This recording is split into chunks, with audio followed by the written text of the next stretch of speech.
শুরু হয়েছে চন্দ্রগ্রহ। যদি একটু জানিয়ে রাখি যে আজ রাত ৯টা ২৮ মূলত এই চন্দ্রগ্রহ শুরু হয়েছে। এই চন্দ্রগ্রহ স্থায়িত্ব থাকবেন ৭ ঘন্টা ২৭ মিনিট। যদি এখন থেকে ১ ঘন্টার আগের চিত্র বর্ণনা করি, ঠিক বলতে হবে যে ১ ঘন্টা আগে মূলত একটি পূর্ণাঙ্গ চাঁদ ছিল বাংলাদেশের আকাশে। আমরা এই মুহূর্তে রাজধানী থেকে বাংলাদেশের আকাশের যে চাঁদের চিত্র, সেই চিত্রই আপনাদেরকে দেখানোর চেষ্টা করছি।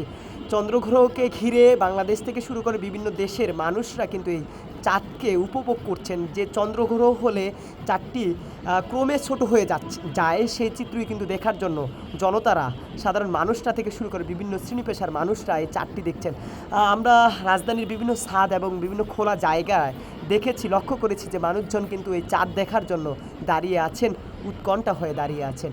এবং এই মুহূর্তে যে চিত্র দেখতে পাচ্ছি, একটি পূর্ণাঙ্গ চাঁদের ১০ ভাগের ১ ভাগ কিন্তু এই মুহূর্তে দেখা যাচ্ছে, এবং সেই চিত্রই কিন্তু আপনাদেরকে সরাসরি দেখানোর চেষ্টা করছি।